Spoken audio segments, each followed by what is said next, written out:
Tuhan sertamu. Dan sertamu juga. Inilah Injil Yesus Kristus menurut Matius. Dimuliakanlah Tuhan. Sekali peristiwa, Yesus bersabda kepada ke-12 muridnya, barang siapa mengasihi bapa atau ibunya lebih daripadaku, ia tidak layak bagiku. Dan barang siapa mengasihi putranya atau putrinya lebih daripadaku, ia tidak layak bagiku. Barang siapa mempertahankan nyawanya, ia akan kehilangan nyawanya. Dan barang siapa kehilangan nyawanya demi aku, ia akan memperolehnya kembali. Barang siapa menyambut kamu, ia menyambut aku. Dan barang siapa menyambut aku, ia menyambut dia yang mengutus aku. Barang siapa menyambut aku seorang nabi, barang siapa menyambut seorang nabi sebagai nabi, ia akan menerima upah nabi. Dan barang siapa menyambut seorang benar sebagai orang benar, ia akan menerima upah orang benar.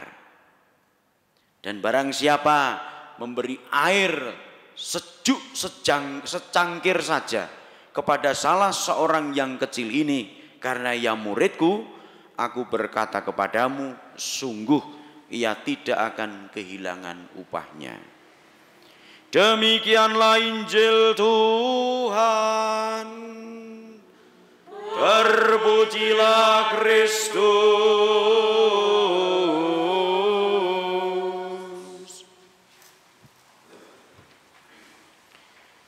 Bapak Ibu saudara-saudariku yang terkasih dalam Tuhan,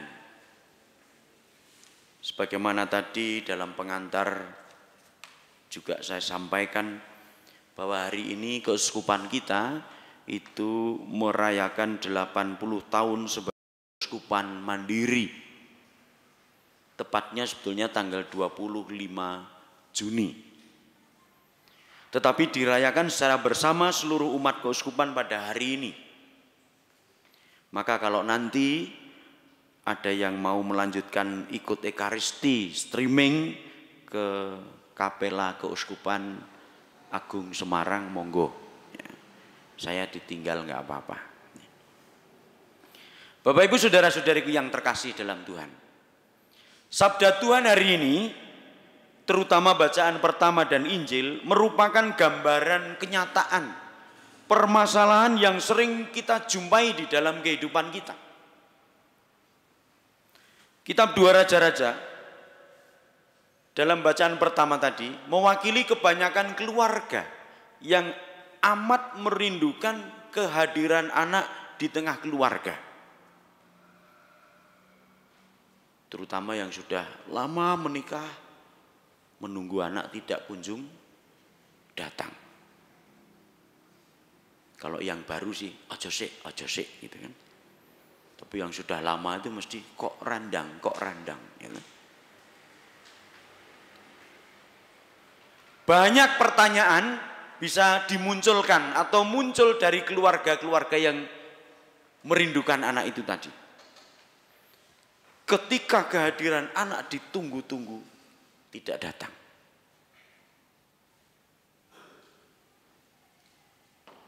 Kadang secara medis pun muncul kecurigaan. Sehat tidak? Bapaknya sehat tidak? Atau ibunya sehat tidak? Jelaine normal ora to? Isa ora?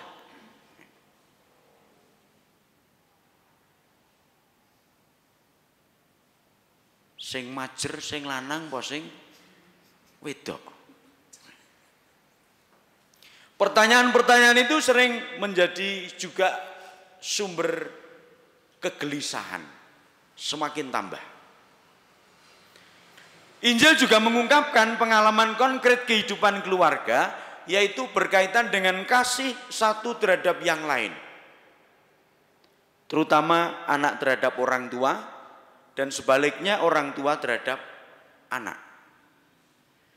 Betapa tidak mudah mengalahkan keterikatan kita terhadap orang tua maupun sebaliknya orang tua terhadap anak. Maka ada istilah anak mama atau orang tua terlalu posesif terhadap anak, sedikit-sedikit dilarang. Pegang peso aja sudah jaluk pesone, trimo sing kebeler ibune. Saya itu bersyukur dulu dolanan peso dinengkewe karo bapak, akhirnya driji saya itu kepenggal. Dan waktu itu tidak dijahit tapi langsung dibalekke, diperban. Maka bentuknya saru seperti ini. Ini bentuk saya itu aneh jempol ini. Apa? Telunjuk ya, telunjuk itu. Nek ra percaya Pak Parmianto nggo presani. Kaya ndekmu. Ya. Elik. Ya. Tapi masih bertahan sampai sekarang nih bentuknya ini ya. Bapak Ibu sudah saya terkasih, masih juga ada orang tua yang atau anak yang gembeng. Jujur nanti Bapak Ibu yang udah punya anak itu, nek nikah nanti dipikir kira-kira engko nangis ora nek sungkeman. Ya. Saya tuh selalu bertanya sebelum upacara, ini nanti ada nangis enggak? Jadi orang tua anak kadang gembeng. Bahkan kadang ketika janji nikah aja belum bilang di hadapan urung ngomong wis nangis. Maka siap-siap yang mau janji. Bu Yayu dulu nangis. Ya mergo kelingan sing sadurunge. Mbok menawa, wis rasa terus kengko ndak rame ya. Itu tadi, orang tua juga bisa gembeng. Ketika harus berpisah atau berjauhan dengan anak atau orang tua. Di seminari Mertoyudan mungkin nanti bisa tanya cek ke Frater Victor itu. Kalau hari Minggu kedua atau ketiga ya? Kedua. Kedua itu waktu kunjungan orang tua itu sekarang banyak. Zaman saya dulu tidak ada. Paling bapak datangi menggawa tempe ro jadah mangkel rasanya. Pengennya duit entuke jadah. Jadah ini menggo ngresiki apa karpet atau kupluk itu ya. Pengennya duit entuke jadah. Tapi itu sudahlah, itu pengalaman. Bapak Ibu saja terkasih dalam Tuhan. Dan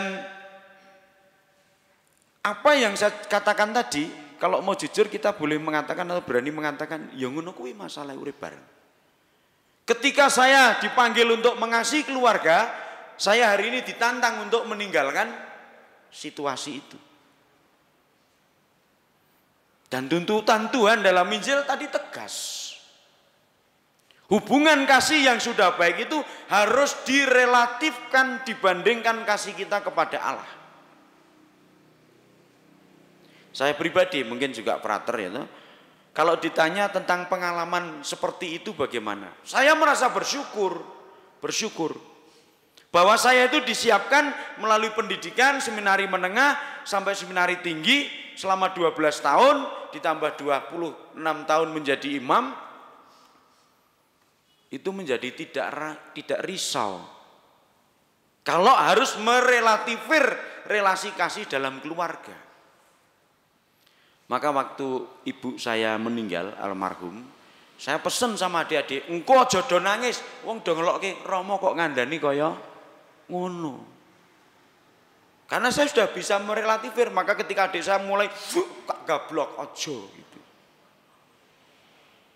Jadi saya bapak besok pagi meninggal pun tidak masalah. Atau saya sendiri meninggal lebih bermasalah. Tidak tahu. Ya. Tapi saya sudah merasa itu tadi. Mungkin saya harap frater juga begitu. Gitu. Maka waktu saya tabisan itu sudah pesen bapak ibu saya, engko nek aku sungkeman aja nangis. Nek nangis aku harap cepet-cepet. Ketika sungkem ibu saya tidak menangis, tenang. Ketika bapak mulai, wah langsung tak tinggal, ora suwe lek sungkeman. Itu soal merelativir, tapi aja dicontoh ya, ini ora saben wong iso. Ya. Maka kalau saya boleh sombong sedikit, bisa dikatakan saya lulus ujian dalam hal ini. Lulus ujian. Adik saya itu kan juga tersebar kemana-mana. Ya. Almarhum ibu saya itu selalu tanya, adimu piye le keadaanmu? Wes bu tenang wae, nek ora mati mesti ra ono kabar. Ya, ning nek mati malah ono kabar. Gitu. Saya cukup seperti itu. Ya. Waktu di Pontianak ada kerusuhan itu juga ditanya, piye le kabare? Tenang bu, angger ono berita kematian lah aku mesti aman. Sekali lagi jangan dicontoh, ini Romo yang terlalu mudah merelativir. Maka lulus ujian. Pindah kemanapun saya juga tidak masalah. Di tempat yang enak oke, yang tidak enak juga oke. Di Semarang kepanasan oke, di Ngablak kademen ono celimut. Tidak masalah. Nah silahkan Bapak Ibu ngecek ke keluarga Anda. Apakah keluargaku sudah ya paling ora seko sithik lah merelativir cinta di tengah keluarga dan membuat cinta kepada Tuhan lebih dari segalanya. Mungkin kalau permintaan Tuhan itu diajukan secara nyata kepada kebanyakan umat, jawabannya masih bisa begini. Sik Gusti, kosek. Sebentar Tuhan, jangan dulu Tuhan. Mbok Tuhan tuh minta yang lain aja lah. Jangan merelativir cintaku kepada keluargaku. Aku masih ingin bersama bapakku, ibuku. Aku masih ingin bersama anak-anakku. Sekalipun masih sering jelei, jengkelkan, menyakitkan. Kemarin itu ada satu ibu yang telepon ke saya mengatakan, Romo aku bosen banget karo suamiku jelei. Lalu saya bilang gini, Bu, dua kemungkinan, cerai atau doake bendang mati. Yo ojo nangis terusan gitu. Jadi keluhannya ini minggu basa-basi gitu. Ben entuk perhatian saka Romo. Romone rada elek ngene iki. Apa meneh tinggal mati. Bar padu kuwi isih nangis. Ada orang yang ditinggal mati setelah padu itu ya nangis. Wingi iki barame ro aku. Une-unenan ngene kok njur mati. Soalnya baru rampung. Lepadu. Nek baru tang mati, getuni, ngerti wingi rata silai. Jadi apapun alasannya itu iso. Gosek le mati wong utange rung sah. Bapak Ibu saudara terkasih dalam Tuhan. Nah, karena tuntutan itu masih sering sulit kita penuhi, mungkin kita bisa lebih belajar dari perempuan Sunem. Dan menghayati kesadaran seperti yang dikatakan Santo Paulus dalam bacaan yang kedua tadi. Atau tuntutan Tuhan pada akhir Injil yang amat mungkin masih mudah untuk kita lakukan. Menyambut, menerima orang lain sebagai pribadi yang baik. Syukur sikap perempuan Sunem tadi yang memandang Elisa sebagai abdi Allah bisa juga kita miliki. Memandang Elisa sebagai abdi Allah dengan sikap dan tindakan konkret ternyata tidak sia-sia. Sekalipun perempuan Sunem dan suaminya itu tidak menuntut balas apa-apa. Bahkan tidak mengatakan aku sudah tua belum punya anak. Tidak ada. Tapi yang omong tadi siapa? Gehazi. Hambanya Nabi Elisa. Bagaimana sebaiknya aku memberi apa? Gehazi mengatakan mereka sudah tua belum punya anak. Maka Nabi mengatakan tahun depan pada waktu seperti ini juga engkau akan menggendong seorang anak laki-laki. Belajar dari kisah perempuan Sunem, saya meyakini dan menemukan pelajaran iman yang begitu berarti. Yaitu memandang orang lain sebagai abdi Allah tanpa pamrih ternyata membuahkan rahmat. Karunia Allah kita dapat sesuai dengan yang kita rindukan. Jadi tidak usah omong, tidak usah cerita, tidak usah mengeluh. Wes nek aku selalu berbuat pada orang lain, Tuhan itu dilalai memberi apa yang kita rindukan. Di katedral itu saya pernah nikah ke nganten. Sejarahnya pertemuannya karena apa? Mada bakti. Cowoknya itu tidak bawa buku mada bakti. Tapi doanya itu, Tuhan semoga dengan ketekunanku, kerajinan hidup imanku, aku menemukan jodoh yang baik. Ternyata sebelahnya itu bawa mada bakti lalu dijejerke nyanyi bareng, akhirnya jadi. Jadi cinta itu tidak tergantung yang muluk-muluk. Itu berarti yang dirindukan itu dilalai sing wedok ya padha sembayangi, muga aku ya entuk bojo. Dilalai sebelah calon bojo ora nggawa mada bakti. Tapi aku ingin, niatku membantu sebelahku untuk ikut menyanyi dengan baik. Ikhlas tanpa mikir iki calon bojoku apa ora, dilalai kok kuwi. Maka nek arep padu mesti nggawa mada bakti. Dadi ra sida padu. Ini salah satu contoh saja ya. Bapak Ibu bisa membuat contoh sendiri. Bapak Ibu sudah saya terkasih dalam Tuhan.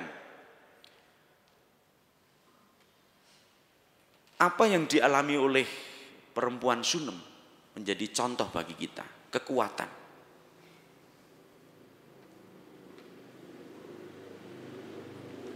Menarik juga kalau kita merenungkan Injil hari ini. Kalau kita masih sulit untuk melihat orang lain sebagai abdi Allah, lain dengan Sunem tadi, ya, perempuan Sunem. Injil hari ini juga mengajak kita untuk berpikir yang sederhana. Sikap yang baik terhadap salah seorang yang kecil. Dengan cara apa? Hanya air sejuk secangkir diberikan. Itu sudah berarti untuk Tuhan. Itu perbuatan yang tidak seberapa. Tetapi yang penting itu besar sikap hatinya. Alasan utama yaitu karena ia adalah murid Tuhan. Kalau Tuhan mengatakan hari ini, karena ia muridku. Kalau mau disimpulkan lebih sederhana lagi, bahwa ternyata berbuat baik terhadap sesama itu tidak perlu muluk-muluk. Tidak perlu ndagi-ndagi atau luar biasa.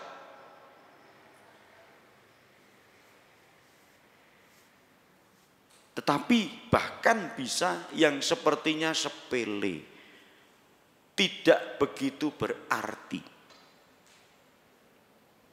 Nah, belajar dari Injil hari ini, menganggap orang lain baik, orang lain nabi, orang lain benar, itu saja sudah ada artinya dan itu mendatangkan upah. Di lain pihak, Bapak Ibu saudara-saudariku terkasih, penghayatan Santo Paulus hendaknya juga menjadi penghayatan hidup berimanku. Antara lain, kesadaran diri bahwa karena iman akan Kristus kita ini hidup dalam hidup yang baru. Dan hidup kita menjadi hidup bagi Allah dalam Yesus Kristus. Istimewa tuh. Kalau kita bisa menghayati kekatolikan kita, ya seperti itu. Jadi saya itu hidupnya ada di dalam Allah, dalam Yesus Kristus.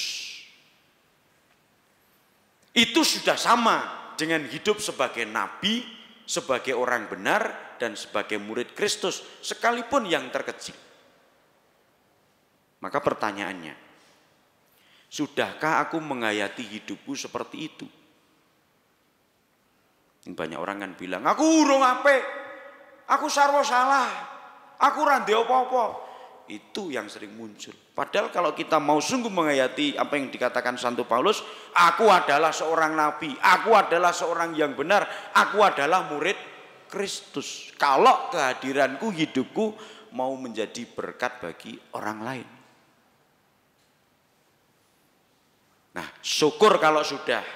Mestinya hidupku bisa menghadirkan rahmat, anugerah, kebaikan bagi orang lain yang menerima kita.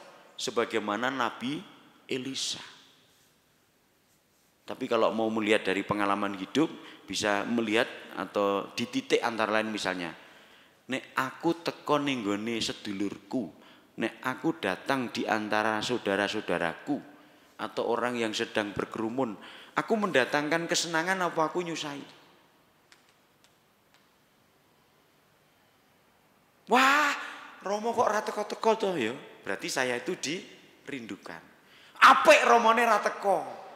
Nah, itu berarti romone jelei, tidak menjadi berkat. Waduh sing misah Romo Koko, berarti aku urung menjadi berkat. Nah, Romo Koko lagi berarti berkat. Atau mungkin seperti anak kecil ya, bapak atau ibunya pulang. Bapak sing mulai, waduh bapak. Ibu sing mulai, nah ibu mesti nggawa oleh-oleh. Mergo rapat saka gereja. Oleh-oleh mesti ono. Oke, marilah. Akhirnya kita mohon rahmat kepada Tuhan. Supaya kita semakin bisa menerima orang lain itu sebagai nabi. Atau kalau tidak sebagai orang benar. Anggaplah itu murid Tuhan. Dan sebaliknya kita makin sempurna di dalam hidup ini. Menghayati hidupku sebagai nabi, sebagai orang benar, sebagai murid Tuhan yang sejati. Kita sesanti manta aji bersamaan dengan 80 tahun usia Keuskupan Agung Semarang, keuskupan kita tercinta ini. Semoga keuskupan kita juga makin menjadi berkat bagi siapapun, terutama bagi umat yang percaya kepada Kristus di lingkup keuskupan ini. Kemuliaan kepada Bapa dan Putra dan Roh Kudus.